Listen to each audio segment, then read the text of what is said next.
Hello and welcome to SLE Equipment in Nashville, Tennessee. Today we're doing the instructional video for this 8.5 by 20 white with silver trim concession trailer.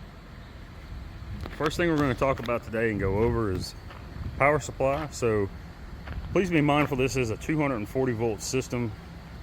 It is a dangerous amount of electricity and we just want to make sure everybody's safe. So with that, we recommend that before hooking the power cords up to the unit, you ensure that your power source, whether it be a shore cable like we're running off today or generator, be turned off. Once you've ensured that it's off, go ahead and hook your cord up to the unit here. Simply push this in, turn it to the right as it is a twist lock, and then you can tighten down this collar here to hold that firmly in place. Plug your other end, the 50 amp plug, into the either your generator or your shore line, and at that point go ahead and turn on your power source. All right, as you can see, this trailer is equipped with the generator platform here on the front on the extended tongue. It has the two propane cages with 100-pound propane tanks. Now those tanks do come empty. We'll go over that here shortly. Here we have the 36 by 36 access panel, or access door. Gives you access into the V-nose. Inside the V-nose here you have the 30-gallon freshwater tank.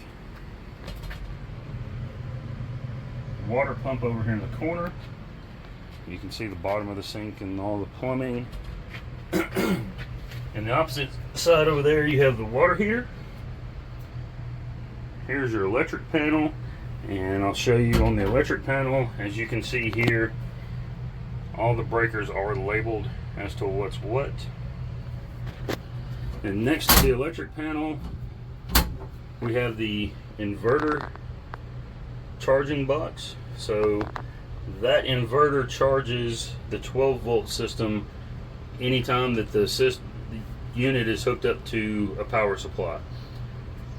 So that'll keep your 12 volt battery functioning and running as it should.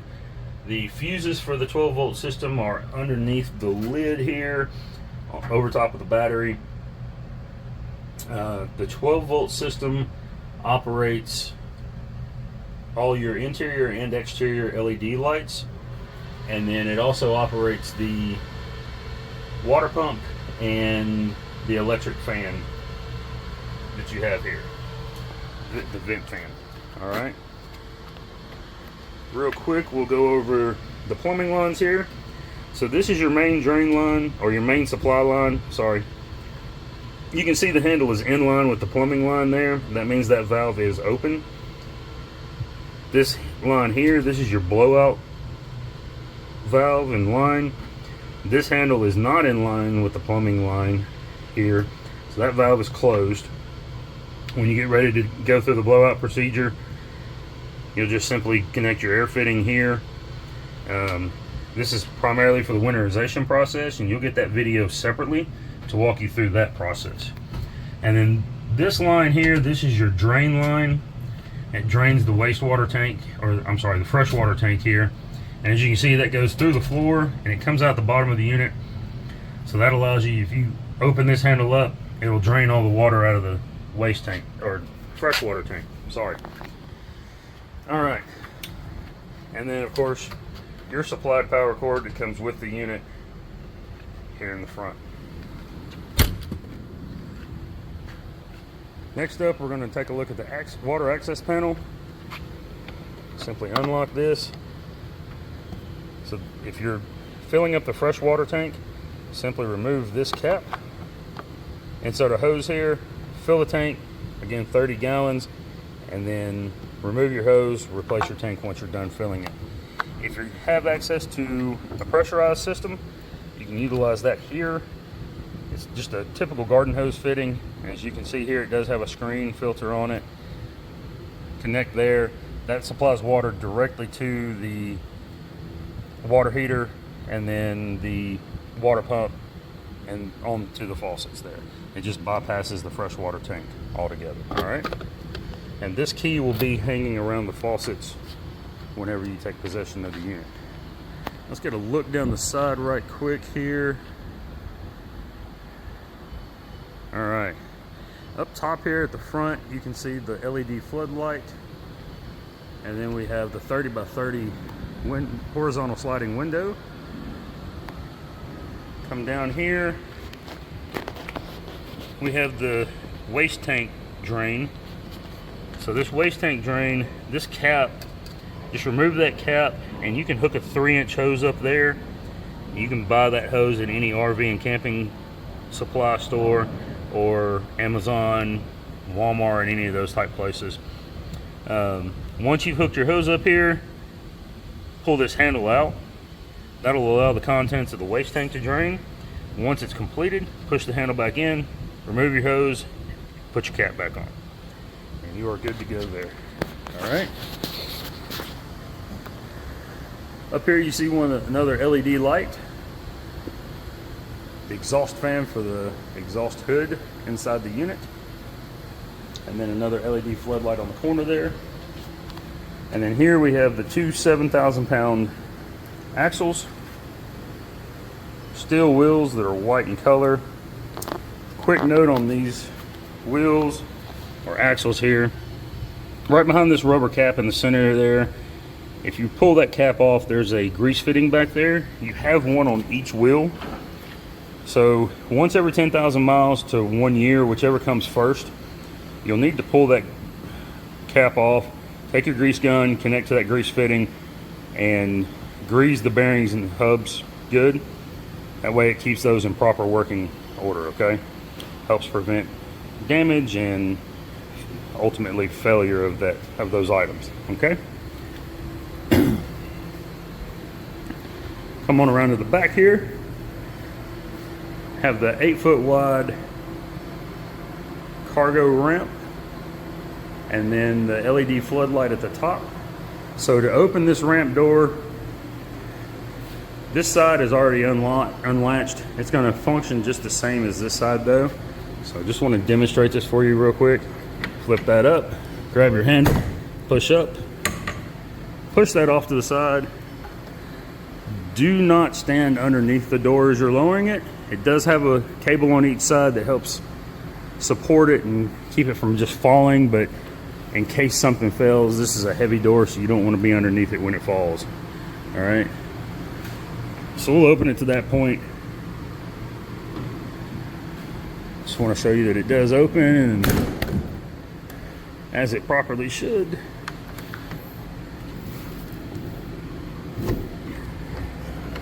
All right, and it's latched back. So moving on around, we'll take a quick look down the passenger side here. As you can see, there is an LED floodlight here to the left of the concession window, and then next the 8-foot concession window. Open that for you.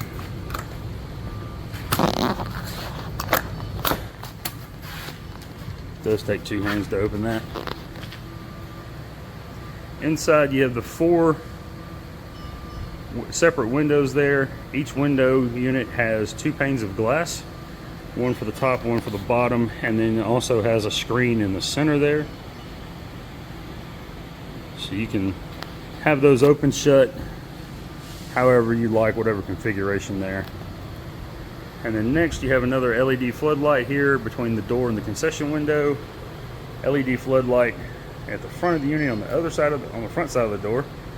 And then here is the cargo ramp door opening. I already have it open because it functions the exact same as the rear ramp as far as latching it. You can see the latches on both sides of it there. So now we'll head inside the unit.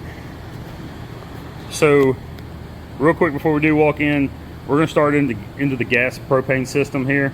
So I'm going to walk you through the proper steps to starting up the gas propane system. So first and foremost, you want to ensure that your concession window is open, all right, and that you have windows open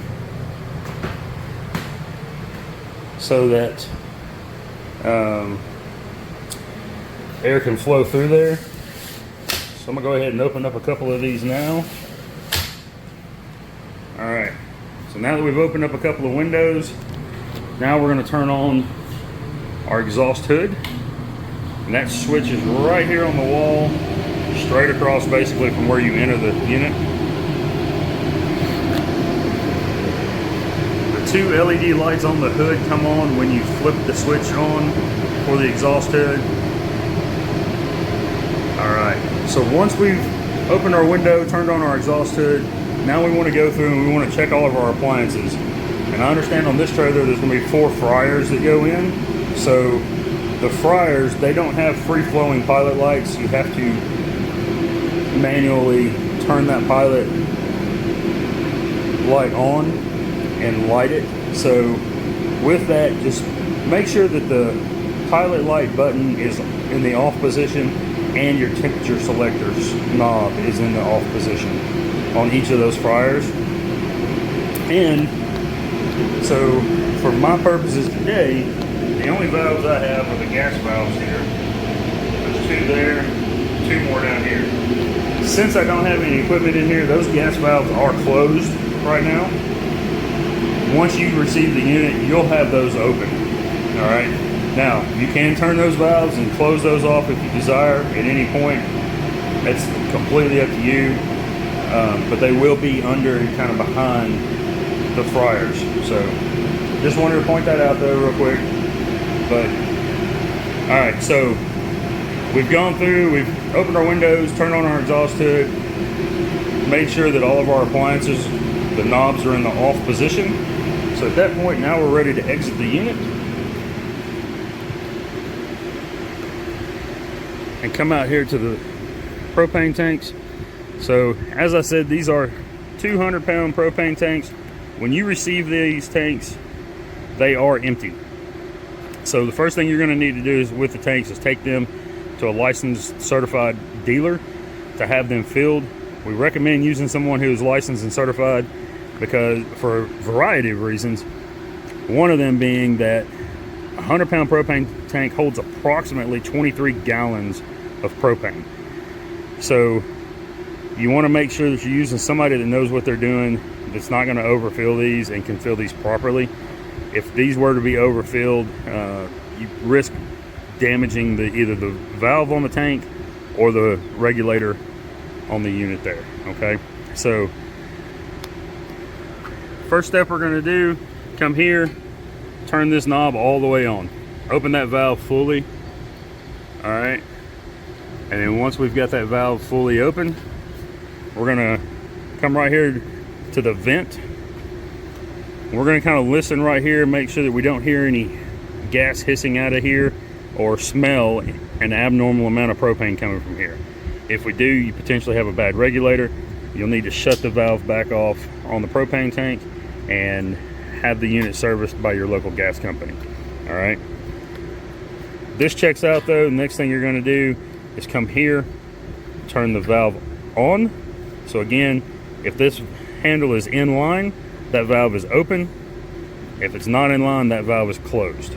All right, so you're going to open that valve. When you do, you're going to hear an initial whoosh of gas go through this line. That's all you should hear. You should not hear a continuous flow of gas. If you do hear a continuous flow of gas, then at that point you need to shut this back off. I would recommend first go back inside your unit, make sure that all your knobs on your appliances are turned to the off position. If they are, come back out, open it again, see if you still hear that continuous flow of gas. If they're not, go ahead and turn off whatever valves need to be turned off, and then come back out here and turn this back on again. All right, if you still hear that continuous flow of gas, at that point you'll need to shut this off, turn the valve off on your propane tank, contact your local gas company, have them come out and inspect the unit and make any necessary repairs. The reason for this, these gas lines do run underneath the unit. So there is the potential that during transport, you could have rocks, chunks of rubber, chunks of wood, any kind of road debris kick up off the road, hitting a gas line, and at that point it could cause a leak in the gas line or a rupture of line, and that would cause obvious issues, right? So, or there's a potential that you could have a hose inside the unit that's been, you know, damaged some way and it's leaking, and you definitely don't want to be inside the unit with any gas leaking inside the unit. All right, so again, if you hear that continuous flow of gas, please exit the unit. All right, we've turned on our valve here. Everything checks out with the regulator. Turn this on, everything checks out here. Now we're ready to go inside the unit, start up our appliances. So at that point, you can go back inside the unit, go ahead and light your pilot lights, and start cooking for the day, okay? All right, let's talk about this exhaust hood here real quick. So, as you can see, the grease filters are all inside the hood. Excuse me. Once, at least, minimum once a week, you're gonna want to take those grease filters out, wash them with a good soap and water, warm water, get them good and clean, and then place them back in the hood just to prevent any potential grease fires inside the hood. And I'm gonna turn this hood off since I don't have any appliances going here. That way I don't feel like I'm having to yell here. But so yeah, once a week, clean the grease filters. Your grease rail here, you'll need to clean that at least once a week as well. And then right in behind this piece of paper here, wrapped to the center filter, there's a grease cup there that catches all the grease that drips down the railing. That's going to mount right here. All right, so to take these grease filters out, simply come here, lift the filter, lower it down, or pull it out toward you, and then lower it down. To put it back in place, line it up in the top, push it up, push it in at the bottom, and then lower it down into place again. All right, and then next, see this gap here in between these filters? You can see how this one is nice and tight. So at this point, we want to line all of our filters back up, close those gaps up, make sure we have those as tight as possible. That way it prevents any larger objects from being sucked up in between the grease filters and into the fan and potentially damaging the fan, okay? So that's the exhaust hood there. Next, we're gonna go over the fire suppression system. So as you can see, again, this is set up for 4 fryers. So you have the 4 down drops here for the fire suppression system. Over here, we'll go up here first. Here's the tank for the fire suppression system sitting on the shelf in the V-nose. Show you some of the lines here. And then here is the control head. So this control head, if you needed to manually set the system off, you'd simply come here. This operates just like pulling a pin on a fire extinguisher. Just give a good firm pull, flip the switch over to the left there. That'll move over to fired. And at that point, you're going to want to exit the unit. All right. Come on down here, follow this line down. So that's the fire suppression system fuel shutoff valve. So if the system is discharged, whether manually or because it picked up too much heat and discharged itself, then at that point, that shutoff valve is going to automatically shut off the gas to the unit and not allow any gas to continue on through the 4 gas valves here, okay? So, next thing we're going to go over, let's take a look at the V-nose here. You can see the shelf up on the top there inside the V-nose, and then the lower shelf is a stainless steel shelf there in the V-nose. At the hand wash station here, the 3-bay sink, and then these cabinet doors down here. So these cabinet doors give you access into the V-nose. As you can see there, you can see the water heater, the outlet that the water heater is plugged into.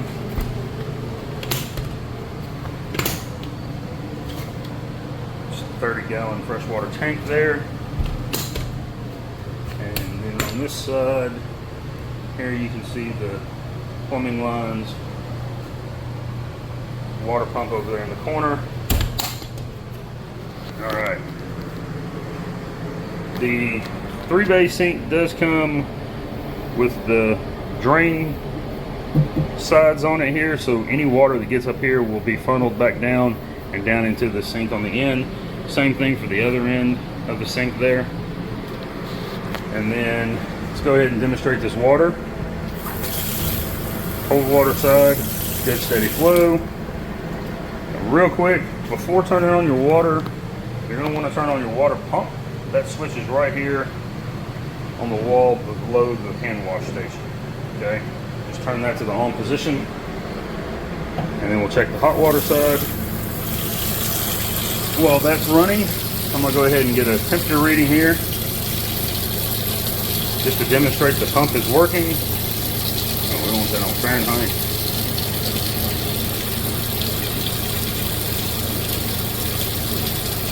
Climbing nice, so we're looking usually for about 120. Most coach departments require that, and there's 120. It's going to continue to climb higher. I've got it set on the max setting, so you'll want to adjust that to wherever you need it once you get the unit.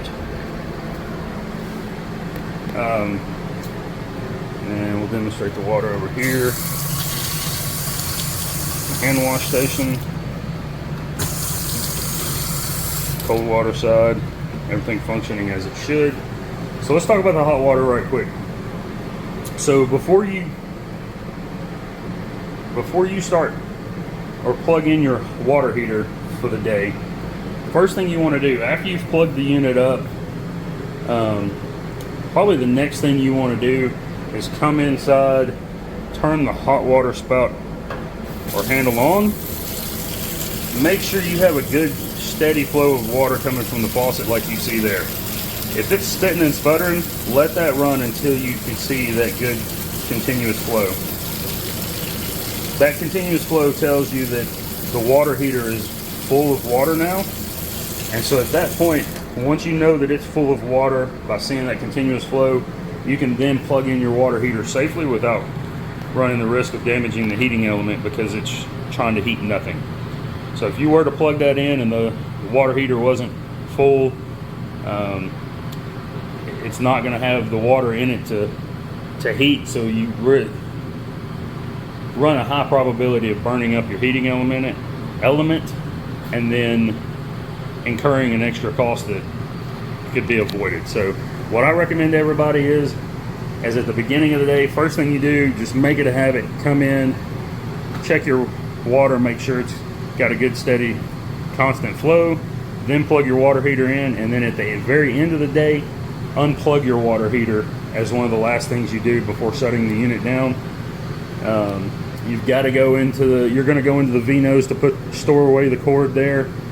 You know, you could unplug, stow your power cord, and then climb over and unplug that water heater, or you could reach through the cabinet here and unplug it at some point. However you want to do that, I just recommend that you make that a habit. That way you don't run the risk of burning up that unit. Because if you've gone through the winterization process, there's not going to be any water in the water heater or the plumbing lines. So it's just a helpful tip there. All right. Moving on. Over here in the sink, and I'll leave these here for transport. This seems to be about the best place to have these unless you want to move them inside a vehicle. Here you have the Class K fire extinguisher and the ABC fire extinguisher. Both are supplied as part of the fire suppression package. The Class K is required in any commercial kitchen throughout the United States, so we supply that as part of the fire suppression package. All right, so those are there and ready for you. Next up, let's go around the unit and check all these outlets. Just demonstrate everything's working. Two yellow lights side by side means it is functioning properly. It's working.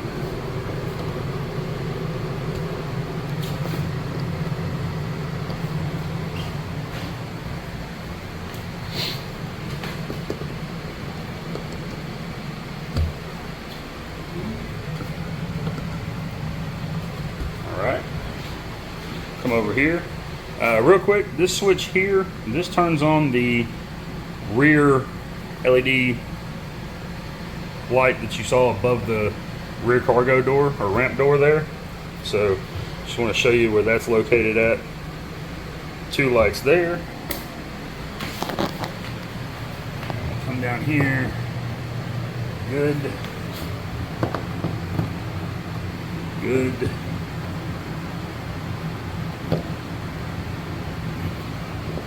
Plug is brand new, so sometimes they're a little tedious. There it goes. First time plugging into them, they can get a little difficult at times. Alright, that one's good. And this one is good. So now that we've demonstrated all of those, let's go over the rest of the features here. So the light switches for the unit. This top one is the on-off for the interior LED light. These middle 2 are your LED lights down the passenger side here, and then the LED lights down the driver's side. And then this switch goes to this vent here for the fan.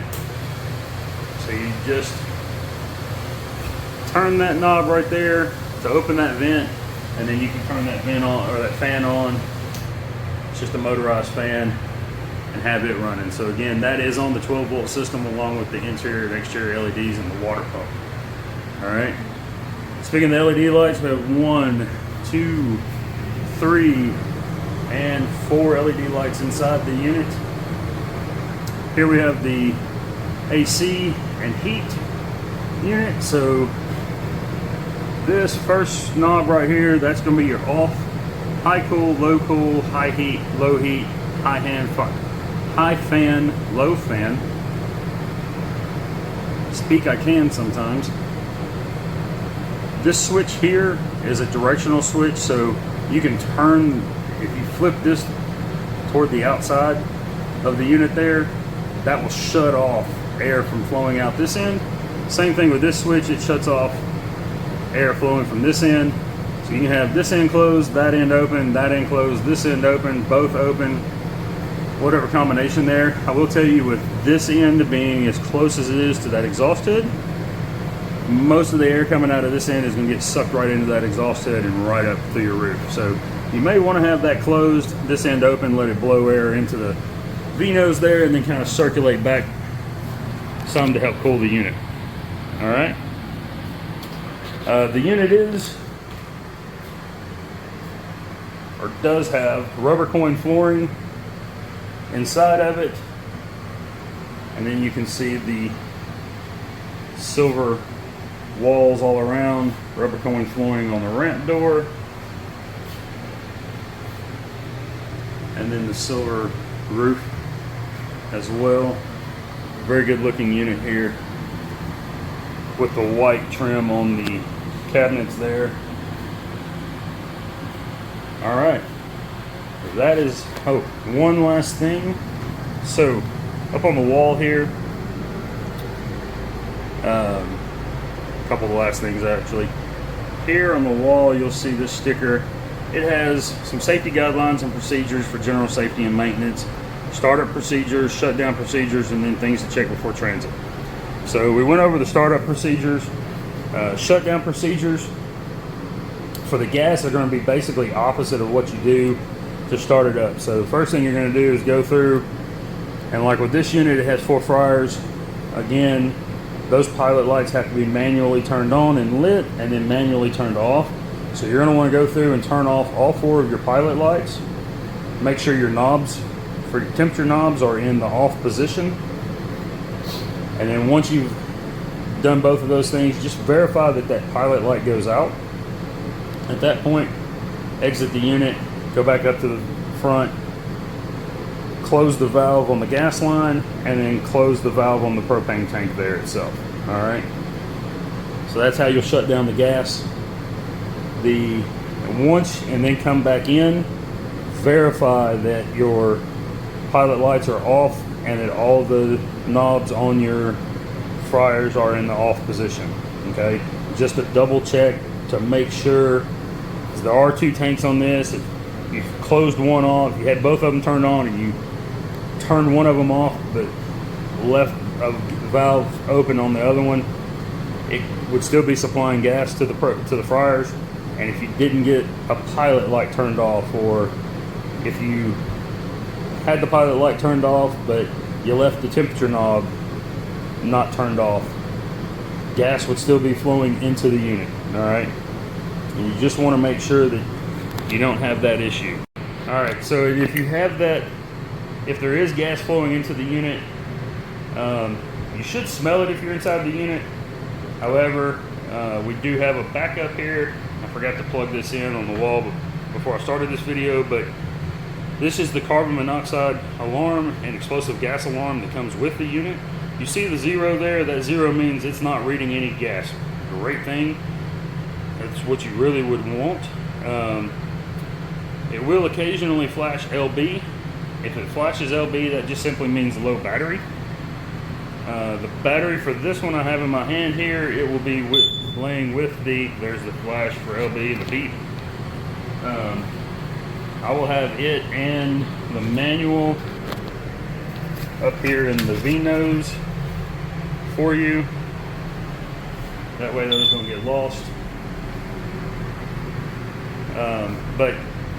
So once you've double checked your fryers though, made sure that they are off, then at that point you're safe to go ahead and turn off your exhaust tube. Okay.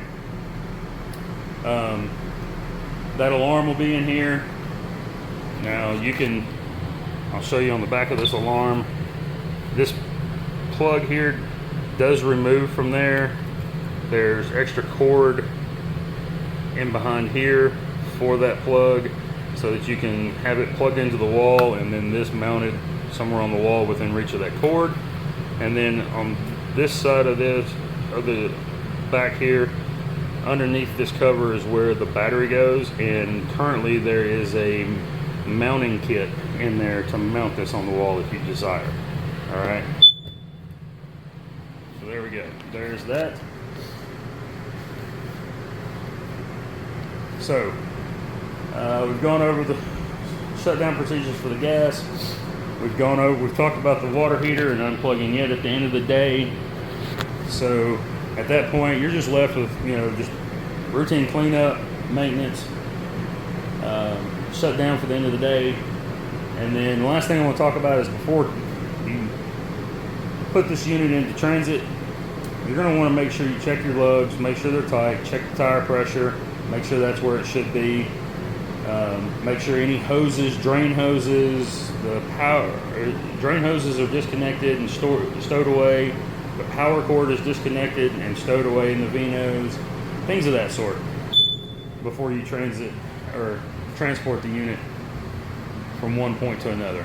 All right, that'll do it for our instructional video for this unit. Thank you for choosing SLE. We appreciate your business.